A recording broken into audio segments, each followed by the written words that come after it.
Okay, today we're going to talk about move faster, burn more. The beat is the secret. Hi, this is Charlie Fuller, and today we're going to talk about the invisible engine that helps me cycle 100 miles a week at 85. Now first, let me just give a short shout out to all the views and emails from my last video, why I cycle 100 miles a week at 85. So a lot of people ask me, Charlie, why do you use headphones? Why don't you just listen to the birds and enjoy the peace and quiet? And look, I understand that. Nature is beautiful, no question about it. But when I'm out there trying to keep my heart rate strong, silence doesn't set the pace. I need something that pushes me a little, really pushes me, without me even realizing that I was working hard. And this is what I call my playlist. It's not just background noise. It's the fuel. Back when I was running regularly, I completed, say, 4 or 5 10K races each year. That 6.2 miles, staying steady, trained several days a week. And that's when I started listening to music to help me keep my pace strong and steady. Now, I still have the old Sony Walkman I used to use, playing cassette tapes while I ran. And then there's a portable CD player that came along later, keeping the music going mile after mile. So, as you can see, I've been using music as my personal pump-me-up for a very long time. You see, for a long time after I had to give up my running, my knees just couldn't take the pounding anymore. So I struggled to find the same intensity on the bike. I'd get on, I'd pedal, but I found myself kind of drifting. My mind would wander. My legs would slow down. I wasn't getting that endorphin rush I used to get from a good 10K race. Something was missing. So I was getting kind of frustrated. I felt like I was just going through the motions. I was a little hesitant to listen to music while I was riding my bike in case I missed a car or a truck that might be coming up behind me. However, I've learned to stay very vigilant, not assuming drivers even see me, and keep my eyes peeled for what's going on around me at all times. I use a small mirror on my left side to see the traffic that's coming up and passing me. Now, one day I grabbed my iPhone, where all my music is stored today, and I hit play. I chose some upbeat tracks, and that really kind of drove me and had some energy to it. And let me tell you, it was like kind of flipping a switch.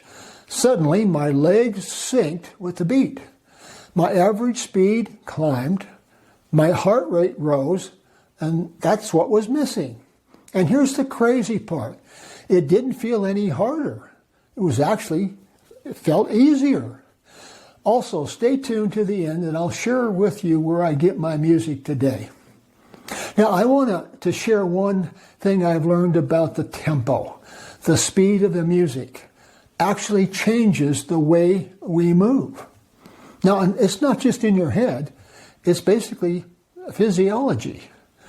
When we talk about the right beat can help you burn more calories, go longer, and actually enjoy the sweat. Now, the beat is a pacemaker. Now, the message is your body wants to be in sync. It's natural. Think about when you're tapping your toe to a song on the radio. You don't think about it. It just happens. When you're exercising, that same instinct kicks in, and science calls this rhythm response. Basically, your nervous system wants to match your movement to the music. And if you listen to a slow ballad, guess what happens? Pedaling slows down, and you just can't help it. But if you put something faster, let's say around 135 to 140 beats per minute, your legs start to automatically speed up to catch up with the rhythm. Now, that's actually some fascinating research that I've learned about recently. They studied how people move when the music tempo changes. They found that when music is faster, people unconsciously move faster. They didn't even have to try. Now, for me, this solved a huge problem. I used to stare at my speedometer trying to keep myself in a particular RPM, and it was just exhausting to try to do that. But with the right music, the beat becomes the pacemaker. I stopped thinking about the numbers, and I just rode to the rhythm. And here's the kicker. When you move faster because of the music, your heart rate climbs. And when your heart rate climbs, you're burning more fuel and you're burning more calories. It's a simple equation, but it took me a while to really figure out how to use it to my advantage. Trick the brain. Perceived exertion versus actual effort. Now, I don't buy for a second when people say music is a distraction.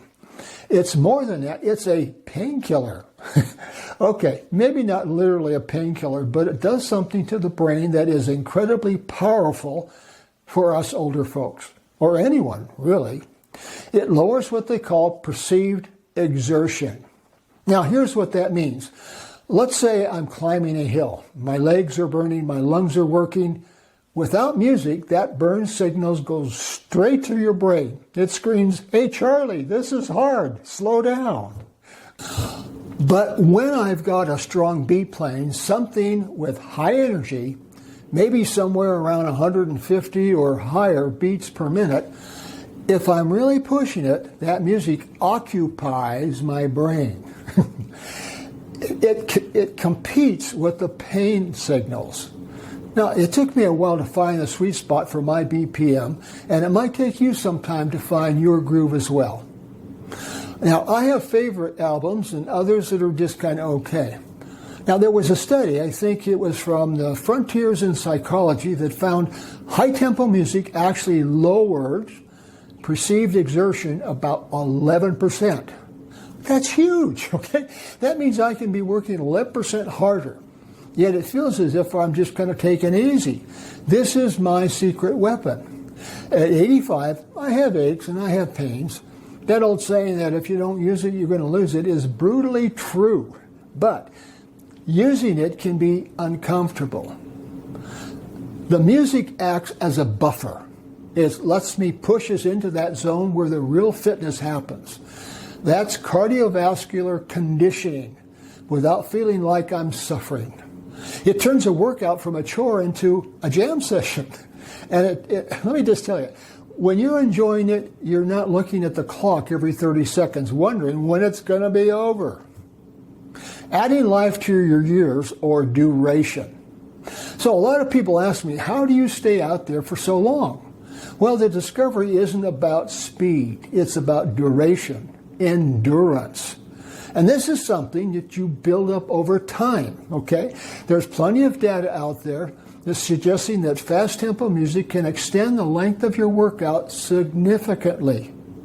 Now, I read one report where people went from exercising about 22 minutes without music to over 37 minutes with fast music. That's almost double the time. You've got to think about the compound effect of that. If I ride an extra 15 or 20 minutes every single time because the music keeps me motivated, over a week, that's hours of extra cardio. Over a year, that's massive. It's about adding life to your years, not just years to your life. And to do that, you need a heart that's strong enough to carry you through. When the music is good, I don't want to stop. I want to hear the next song. I want to see what's around the corner. It distracts me from the fatigue. I remember days when I was running back before the surgeries, and a lot of times I'd hit the wall. Now, we've all been there. With a bike and the beat, I can ride right through that wall. It's just about burning calories to look good in a swimsuit isn't what it's all about. That ship has sailed a long time ago. This is about efficiency. It's about making every minute I spend on that bike count for double, if possible. Finding your rhythm. So how do you apply this? You don't have to be a DJ. You just need to find the beat that matches the work that you want to do. For a warm-up, I might listen to something a bit slower, maybe 115, 120 beats per minute, just to get the blood flowing. But then it's time to go. I want to find something that puts my heart rate in my training zone. I look for songs that are 135 to 140 range.